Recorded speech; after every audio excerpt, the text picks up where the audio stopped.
arriving to your new home and it's like this, the ceiling coming down and the heating not working. But that's exactly what one man did have to do, and it was our taxes paying the rent. Well, the government is paying hundreds of pounds a week to house 5 asylum seekers in this Nottingham property.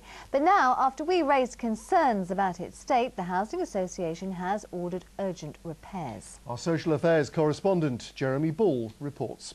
This ceiling fell down, this side. Yes, you can see it dripping. And Imagine living in a house like this. this is the bit that came down first. Yeah.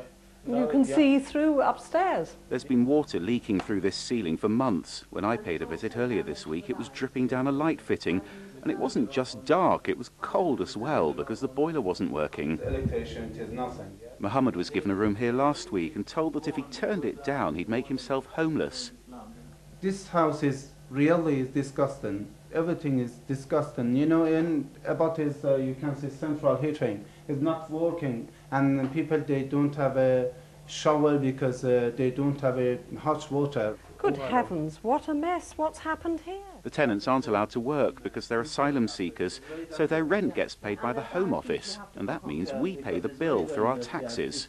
I was absolutely gobsmacked, to be honest, that the government pays the housing associations to provide housing, and that this house should be in such a state. It's just not good enough. 5 people living in this house, and there's quite an income for the housing association from this house. The property's run from here by a housing association called Refugee Support, which rents it from a private landlord.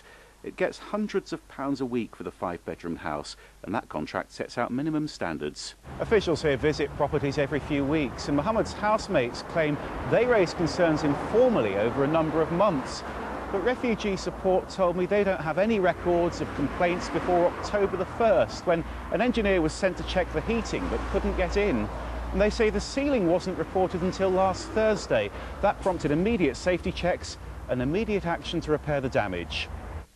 And today that work was well underway. There's a new cooker, the leak's been stopped, and there's a board over the ceiling, and engineers are coming to repair the heating.